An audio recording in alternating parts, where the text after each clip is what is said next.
Good morning, seventh graders. Please come in and take a seat and show me a good learning body. Thank you. This morning for our grammar lesson, we are going to talk about how writers choose to use different sentence types to show relationships among their ideas. By the end of class today, you will be able to recognize the difference between simple, compound, complex, and compound complex sentences, and why writers choose to use them when they are communicating their ideas. This skill is very important because if you want to be a good writer and an effective writer, you need to know that writers do not use the same sentence structure. Different sentence types help readers understand how ideas connect. For example, writers may use a compound sentence to connect two equal ideas, or a complex sentence to show cause and effect. When students vary sentence structure, their writing becomes clearer, more organized, and most importantly, more engaging for those who are reading it. This will support narrative writing, our informal writing, our argumentative writing, persuasive writing, every type of writing, and you will also perform better on your testing that we will do later this year. So, now you know why it's important to use different types of sentences.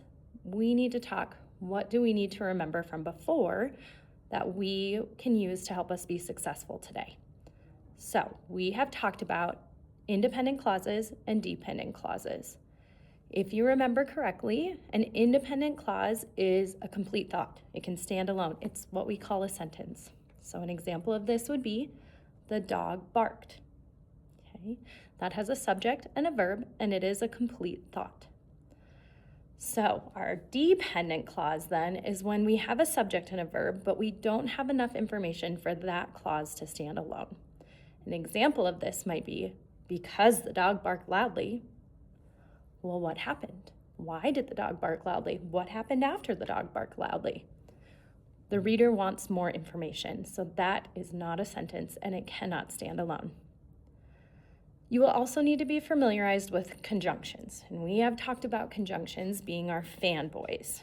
So for, and, nor, but, or, yet, and so. And those are important when we help connect ideas. We also will talk a little bit about other conjunctions like because and although, and how we use those in sentences. So we're going to quickly review one more example. Because the storm was strong, the game was canceled. There are two parts to this sentence. Because the storm was strong. We know that that is not a complete sentence, or it would be a dependent clause because we don't know what happened. The game was canceled, on the other hand, is a complete sentence and could stand alone. We are able to connect them with a comma in between. Because the storm was strong, comma, the game was canceled. Then we have a complete thought using a dependent and an independent clause together. This review is going to prepare us for today's lesson because understanding what clauses are and why they are necessary will help us identify the different types of sentence structures.